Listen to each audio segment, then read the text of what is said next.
کہ ایک انسان کو جب میت کو خبر میں رکھا جاتا ہے تو اس پہ کیا بیتتی ہے. تو یہ جسم جو ہوتا ہے نا اندر جو جاتا ہے تو اس میں سب سے پہلے تغیر جہاں ہوتا ہے وہ ناخنوں میں ہوتا ہے.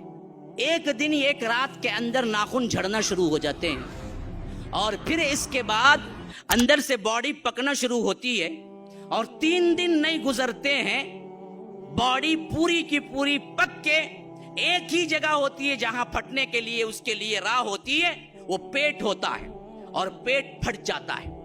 3 دن بھی نہیں ہوتے گزرتے پیٹ اس کا پھٹ جاتا ہے اور پیٹ پھٹتا ہے تو جو غلاظت اور جو بدبو وہاں سے نکلتی ہے نا اتنی تیز اور زہریلی ہوتی ہے اس بدبو سے کہ اطراف کے جتنے حشرات الارض ہیں جتنے کیڑے مکوڑے اور زہریلے ہیں وہ تمام کے تمام اس بدبو کو سونگتے ہی پہچان لیتے ہیں کہ آج نئی دعوت ہے, نیا بکرا آیا ہوا ہے, کھانا ہے.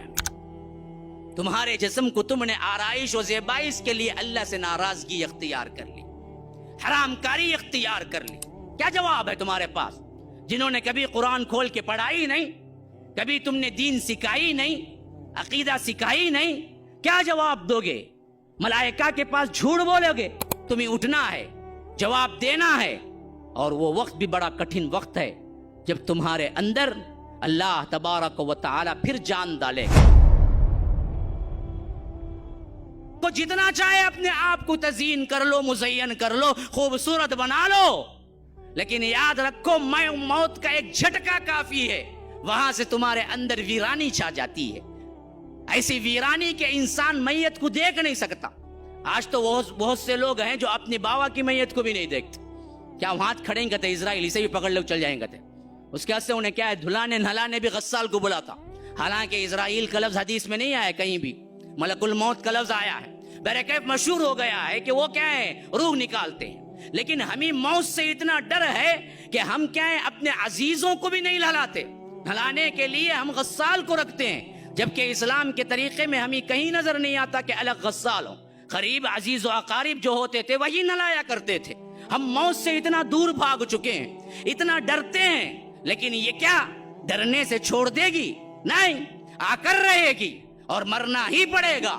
مرتے ہی ہوتا کیا ہے, وہی گھر جس کو تم نے سینچ کے اپنے خون پسینے سے بنوایا ہے, خود کے بیٹے ایک دن سے زیادہ تمہیں رکھنے کے لیے تیار نہیں ہوتے. ہاں, نکلو یہاں سے, تمہارا کام ختم. اگر کوئی سونے کا دان بنوا کے ڈالا ہے تو بھی بیٹا بولتا کہ لے جاؤ, خبر میں کیا کرتے, نکال کو ہم نے وراثت میں تقسیم کرو بولتا. ہاں, کوئی چیز چھوڑی نہیں جاتی, سب کچھ نکال کے اسے کیا ہے کفن میں لپٹا کے, وہ بھی حکم ہے, ورنہ تو ننگا ہی دفنا دیتے. ننگا پیدا ہوا تھا, شکر ہے کہ اللہ نے حکم دیا ملبوس کر کے بس دفناؤ. تو ہمیں کیا ہے, دفن کیا جاتا ہے تو کفن پہنا کے. پھر اس کے بعد ہوتا کیا ہے, میں نے ایک جگہ سائنٹیفکلی پڑھا تھا کہ ایک انسان کو جب میت کو خبر میں رکھا جاتا ہے تو اس پہ کیا بیتتی ہے. ایک اچھا آرٹیکل تھا, مضمون بڑا جامع بھی تھا. وہ کہتا ہے کہ ہم نے جب سائنسی لحاظ سے تحقیق کی تو یہ جسم جو ہوتا ہے نا اندر جو جاتا ہے تو اس میں سب سے پہلے تغیر جہاں ہوتا ہے وہ ناخنوں میں ہوتا ہے. ایک دن ایک رات کے اندر ناخن جھڑنا شروع ہو جاتے ہیں اور پھر اس کے بعد اندر سے باڈی پکنا شروع ہوتی ہے اور 3 دن نہیں گزرتے ہیں باڈی پوری کی پوری پک کے ایک ہی جگہ ہوتی ہے جہاں پھٹنے کے لیے اس کے لیے راہ ہوتی ہے, وہ پیٹ ہوتا ہے اور پیٹ پھٹ جاتا ہے. 3 دن بھی نہیں ہوتے گزرتے پیٹ اس کا پھٹ جاتا ہے اور پیٹ پھٹتا ہے تو جو غلاظت اور جو بدبو وہاں سے نکلتی ہے نا اتنی تیز اور زہریلی ہوتی ہے اس بدبو سے کہ اطراف کے جتنے حشرات الارض ہیں جتنے کیڑے مکوڑے اور زہریلے ہیں وہ تمام کے تمام اس بدبو کو سونگتے ہی پہچان لیتے ہیں کہ آج نئی دعوت ہے, نیا بکرا آیا ہوا ہے, کھانا ہے. ہاں, اللہ نے وہ سینس رکھا ہے اس کے اندر. جب پیٹ پھٹتا ہے نا وہ پیٹ پھٹنے سے جو زہریلی گیس نکلتی ہے اور وہ غلاظت نکلتی ہے تو وہ تیز دار جو بدبو ہوتی ہے وہ بدبو زمین کے اندر پھیلتی ہے قبر میں، تو سائنسدان لکھتے ہیں، کہتے ہیں کہ وہ دراصل جیسے ہی آگے جاتی ہے تو مٹی کے اندر جو حشرات الارض ہیں اور خاص کر زہریلے کیڑے مکوڑے ہیں، ان کو وہ سینس جیسے ہی لگتی ہے ان کو معلوم ہو جاتا ہے کہ نیا مردہ ابھی دفن ہوا ہے، کھانے کے لیے جمع ہو جاؤ، آج رات دعوت ہے، تو وہ پورے کے پورے جمع ہو جاتے ہیں۔ پھر اس کے بعد وہ ایسے کھاتے ہیں انسان کے جسم کو، ہڈیاں باقی رہ جاتی ہیں، اور یہ ہڈیاں بھی پھر چند دن کے بعد چٹکنے لگتی ہیں، الگ الگ جوڑ الگ ہونے لگتے ہیں، ایک ایک ہڈی ایک ایک جوڑ الگ کر دیتی ہے، اور کچھ عرصہ نہیں گزرتا اس کا کوئی نام و نشان نہیں رہتا ہے۔ یہ حالت ہو کر رہنے والی ہے ہر کسی کی۔ تمہارے جسم کو تم نے آرائش و زیبائش کے لیے اللہ سے ناراضگی اختیار کر لی، حرام کاری اختیار کر لی۔ ہاں، جو روز روز اللہ کے رسول کی سنت کو گٹر کے نالیوں میں بہاتے ہوئے نہیں ڈرتے، شیونگ اٹھتے ہی شیونگ کرتا بدبخت، اللہ کے رسول کو یہ چہرہ دیکھنا تک پسند نہیں تھا۔ تم حوض کوثر کا جام لوگے شیونگ کر کے مر کے، یاد رکھو وہیں تمہاری کیا سختی شروع ہو جائے گی جب ملک الموت دیکھیں گے میت آئی ہے بغیر داڑھی کے، پکڑو اسے، نشانی تو لے کے نہیں آیا۔ ایک ہی تو عمل، ایک ایسا عمل ہے نا جی جو نامہ اعمال میں نہیں تمہارے ساتھ آتا ہے، باقی سارے عمل تو نامہ اعمال میں آتے ہیں۔ ایک عمل وہ ہے جو تمہارے ساتھ آتا ہے، وہ ہے داڑھی۔ داڑھی لے کے جاؤ گے تو کم از کم کیا ہے، ملائکہ جیسے دیکھیں گے پہچان لیں گے کہ یہ دراصل رسول کا امتی آیا ہے، لیکن ہم نے تو اس کا بھی لحاظ نہیں رکھا۔ تو یاد رکھیے، پھر یہاں سے جب سوالات کا سلسلہ شروع ہوا تو یاد رکھو جس کا سوال ہو گیا اس سے بھی یہ سوال چوتھا ہوگا، ترمذی وغیرہ کی روایت کے مطابق۔ 3 سوالات تو مشہور ہو گئے، لیکن 4واں بھی ایک سوال ہے، تو نے کیسے جانا؟ جو بندہ جواب دیا ہے وہ کہے گا قرأت کتاب اللہ وآمنت وصدقت بہ، میں نے اللہ کی کتاب پڑھی، اس پر ایمان لایا، اس پر تصدیق کی۔ اور جو بندہ کبھی قرآن پڑھا ہی نہیں، باپ دادا کے دین پہ تھا، یاد رکھو وہاں جھوٹ بول سکے گا؟ اللہ کی قسم کھا کے پوچھتا ہوں، بیٹھنے والے جو ہیں کبھی جنہوں نے قرآن کو چھوا تک نہیں، جب فرشتے جواب کے لیے پوچھیں گے اگر تم جواب دے بھی چکو، کیسے تجھے معلوم ہوا؟ کیا جواب ہے تمہارے پاس؟ جنہوں نے کبھی قرآن کھول کے پڑھا ہی نہیں، کبھی تم نے دین سکھائی نہیں، عقیدہ سکھائی نہیں، کیا جواب دو گے؟ ملائکہ کے پاس جھوٹ بولو گے کہ قرأت کتاب اللہ، میں اللہ کی کتاب پڑھا؟ وہاں تو رو گے، گڑ گڑاؤ گے، ہاں کہو گے کہ اقول الناس ما یقول، میں تو وہی کہتا ہوں جو لوگ کہتے رہے، یا مجھے معلوم نہیں تھا، میں نے جو پڑھا جو سیکھا بس باپ داداؤں کا دین تک۔ تو اللہ تبارک و تعالی اپنے حبیب کے ذریعے بتا رہا ہے کہ دیکھو پھر اس کے ساتھ کیا سلوک ہوگا۔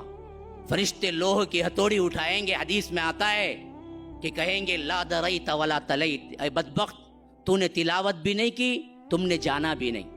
پھر اس کے بعد اسے زور سے ماریں گا اور ایسی چیخ چیخے گا جن و انس کے علاوہ تمام مخلوق سنتی ہے۔ اور اللہ کے رسول نے فرمایا دوسری جگہ، میں دعا کرتا اللہ تبارک و تعالی عذاب قبر کو سنا دے، لیکن مجھے ڈر محسوس ہوا کہ کہیں تم لوگ مردوں کو دفنانا نہ چھوڑ دو۔ یہ ہو کر رہنا ہے، ہر ایک کو تیاری کرنی ہے۔ پھر اس کے بعد کیا ہوگا؟ عذاب قبر کا جتنا ہے مرحلہ، یا عذاب برزخ کا، یا برزخ کی زندگی کا، پھر اس کے بعد تمہیں اٹھنا ہے، جواب دینا ہے، اور وہ وقت بھی بڑا کٹھن وقت ہے جب تمہارے اندر اللہ تبارک و تعالی پھر جان ڈالے گا۔ اللہ تبارک و تعالی حشر کے میدان میں کھڑے ہونے کا اور وہاں پر سوال و جواب کا کئی مناظر ایسے رکھا ہے قرآن کے اندر، اگر عقل و ہوش کے ساتھ پڑھو گے تو رونگٹے کھڑے ہو جائیں گے۔ اور اس حیثیت میں تمہیں گزرنا ہی ہے، وہاں سے گزرے بغیر کوئی چارہ کار نہیں۔ اس کے لیے تم نے کیا تیاری کر رکھی ہے؟ سورہ حاقہ میں فرمایا فَأَمَّا مَنْ أُوتِيَ كِتَابَهُ بِيَمِينِهِ فَيَقُولُ هَاؤُمُ اقْرَءُوا كِتَابِيَهْ إِنِّي ظَنَنْتُ عَنِّي مُلَاقٍ حِسَابِيَهْ فَهُوَ فِي عِيشَةٍ رَاضِيَةٍ فِي جَنَّةٍ عَالِيَةٍ قُطُوفُهَا دَانِيَةٌ كُلُوا وَاشْرَبُوا هَنِيئًا بِمَا أَسْلَفْتُمْ فِي الْأَيَّامِ الْخَالِيَةِ وَأَمَّا مَنْ أُوتِيَ كِتَابَهُ بِشِمَالِهِ فيقول يا ليتني لم أوت كتابيه ولم أدر ما حسابيه يا ليتها كانت القاضية ما أغنى عني ماليه هلك عني سلطانيه خذوه فغلوه ثم الجحيم صلوه ثم في سلسلة ذرعها 70 ذراعا فاسلكوه إنه كان لا يؤمن بالله العظيم. اللہ تبارک و تعالی وہ منظر کیسے کھینچ رہا ہے. تم بیٹھ کے موویز دیکھتے ہو نا ٹی وی میں, اللہ تبارک و تعالی قرآن کے اندر قیامت کا منظر اسی طرح اتار رہا ہے. فرمایا جس کے سیدھے ہاتھ میں نامہ اعمال دیے جائیں گے, من اوتی کتابہ بیمینہ فیقول ہاؤم, وہ ایک چیخ لگائے گا کہ کہے گا کہ اقرأوا کتابیہ, دیکھو دیکھو میری کتاب پڑھ لو, میرا نامہ اعمال پڑھ لو. ہاں جو پاس ہو جاتے ہیں نا جی یہاں پر بھی 10 میں اعلیٰ نمبرات لے لیے, تو آپ اس کی مارک شیٹ نہ بھی دیکھیں, 10 لوگوں کو بتاتا پھرے گا, معلوم ہے میرے مارک شیٹ آپ دیکھے نہیں دیکھے نہیں, لو میری مارک شیٹ دیکھو. ایسا ہی جب جنت کا پروانہ مل جائے گا تو وہ لوگوں کو دکھاتا پھرے گا, دیکھو دیکھو یہ دیکھو میری مارک شیٹ. ہاں بیمینی فیقول ہاؤم اقرؤوا کتابیہ, کیوں انی ظننت انی ملاق حسابیہ, اسے یقین کامل تھا کہ ایک دن اسے رب سے ملاقات کرنا ہے. تو یاد رکھو مسلمانوں, جنتیوں کی سب سے بڑی کیٹیگری, سب سے بڑی صفت اللہ پر یقین کہ اسے ملاقات کرنا ہے, قیامت پر یقین کہ ایک دن پائی پائی کا حساب دینا ہے. ہے یقین آپ لوگوں کو؟ نہیں ہے تو ڈر جاؤ, ابھی یقین پیدا کرو. تمہاری لمحہ لمحہ, جنبش جنبش, حرکت حرکت کا حساب اللہ تبارک و تعالی لے کر رہے گا. اس کے بغیر تم وہاں سے ہل بھی نہ سکو گے. تو یہ یقین تھا جس کی وجہ سے وہ جنت میں گیا. تو فرمایا کہ انی ظننت انی ملاق حسابیہ, تو وہیں سے ندا آئے گی فہو فی عیشۃ راضیہ فی جنت عالیہ قطوفها دانیہ. کہہ دیا جائے گا کہ جاؤ تمہاری اپنی من پسند عیش میں رہو, تمہارے لیے آج کیا ہے, عیش ہی عیش ہے. جھکے پڑ رہے ہوں گے میوے اس کے اوپر. ہاں جنت میں کوئی پھل دیکھے گا تو سوچے گا کیسے رہے گا, تو پھل اس کے بالکل ہاتھ کے قریب آ جائے گا, لو لو. تمہیں اتنی تکلیف بھی نہیں کہ تم اٹھا کے کیا اس کو توڑو, تم اٹھ کے کیا اس کے پاس چل کے آؤ, بلکہ پھل خود تمہارے پاس آئے گا. اس لیے فرمایا کہ قطوفها دانیہ. پھر وہاں سے ندا آئے گی فرشتوں کی یا رب کی, کلوا واشربوا ہنیئا, کھاؤ پیو مزے اڑاؤ. کیوں؟ بما اسلفتم فی الایام الخالیہ, تم نے پرلی کی زندگی میں اللہ سے ڈرتے ہوئے گزارا تھا. یہ میرا ترجمہ ہے, میں نے وہاں لگا دیا ہے کہ پرلی ہے نا, یہاں پر یہاں کی زندگی میں تم نے ڈرتے ہوئے گزارا ہے, تو وہاں پر دنیاوی زندگی میں تم نے اللہ سے ڈرتے ہوئے گزارا ہے. اور ادھر جنہوں نے اللہ کے ڈر کے ساتھ اطاعت کے ساتھ زندگی نہیں گزاری, تو فرمایا وَأَمَّا مَنْ أُوتِيَ كِتَابَهُ بِشِمَالِهِ, بائیں ہاتھ میں جس کو دیا جائے گا نامہ اعمال, فَيَقُولُ يَا لَيْتَنِي لَمْ أُوتَ كِتَابِيَهْ, وہ کہے گا کہ ہائے مجھے یہ کتاب نہ دی گئی ہوتی. مارک شیٹ دیکھ کے بھی کیا ہے, اگر فیل ہے تو چھپاتا پھرتا یہاں کا بندہ. یہی حال اس وقت کا جہنمی کا ہوگا, وہ چھپاتا پھر رہا ہوگا, کہہ رہا ہوگا کہ کاش کہ مجھے نہیں دی جاتی. لم اوت کتابیہ ولم ادری ما حسابیہ. اصل میں جہنم جانے کا سبب کیا بنا جی؟ اللہ کہتا ہے کہ اصل میں اسے یقین نہیں تھا, اسے ایمان ہی نہیں تھا کہ اس کا حساب ہونا ہے. ذرا ٹٹول کے دیکھو اپنی زندگیوں کے اندر ہمیں کتنا یقین ہے کہ ہمارا حساب ہونا ہے. اگر یقین ہوتا تو ہماری زندگیاں ایسی نہیں ہوتی جو آج ہم گزار رہے ہیں. ہم دعویٰ تو کرتے ہیں آخرت پر یقین ہے, لیکن عمل سے ہم انکار کرتے ہیں کہ ہمیں کوئی یقین نہیں ہے. اگر یقین ہوتا تو یہ زندگیاں یوں نہیں ہوتی. اللہ کی مخالفت میں, اللہ کے رسول کی مخالفت میں اپنی منمانی زندگی نہیں گزارتا, سود میں نہیں گزارتا, زناکاری میں نہیں گزارتا, فحاشی میں نہیں گزارتا, عریانی میں نہیں گزارتا, بے حیائی میں نہیں گزارتا, گانوں میں نہیں گزارتا, میوزک میں نہیں گزارتا, ٹک ٹاک میں نہیں گزارتا, فیس بک واٹس ایپ پہ نہیں گزارتا, اللہ سے ڈرتے ہوئے گزارتا. لیکن ہم نے اپنے عمل سے, دعوے تو ہیں لیکن اپنے عمل سے ہم نے انکار کیا ہے کہ ہمیں یقین نہیں ہے. یہی جہنم جانے کا سبب بنے گا. وہاں جہنمی کہے گا تو یہی کہے گا وَلَمْ أَدْرِ مَا حِسَابِيَهْ, ہمیں گمان بھی نہیں تھا کہ ہمارا حساب ہوگا.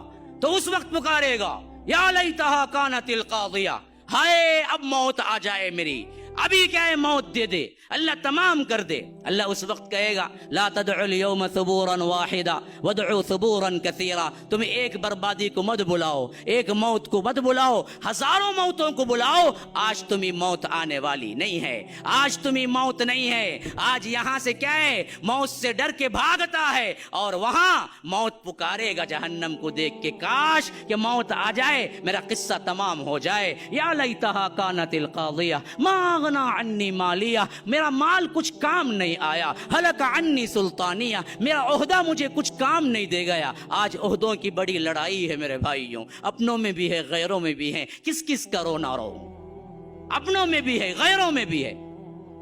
میں بڑا تو بڑا, کل انہی عہدوں سے بھاگے گا, کل انہی عہدوں کو برا بھلا کہے گا. ہاں ہلک عنی سلطانیہ, ہائے میرے عہدے کچھ کام نہ آئے. تو وہاں سے ندا آئے گی, رب کی ندا یا فرشتوں, خذو, پکڑو اس بدبخت کو, فغلو, باندھو اس کو, جگڑو. کیسے؟ ثم فی سلسلۃ ذرعها 70 ذراعا فاسلکوہ, 70 گز ہاتھ لمبی زنجیروں سے اسے جکڑ دو. کیوں؟ کہ اللہ رب العالمین پر ایمان نہیں لایا.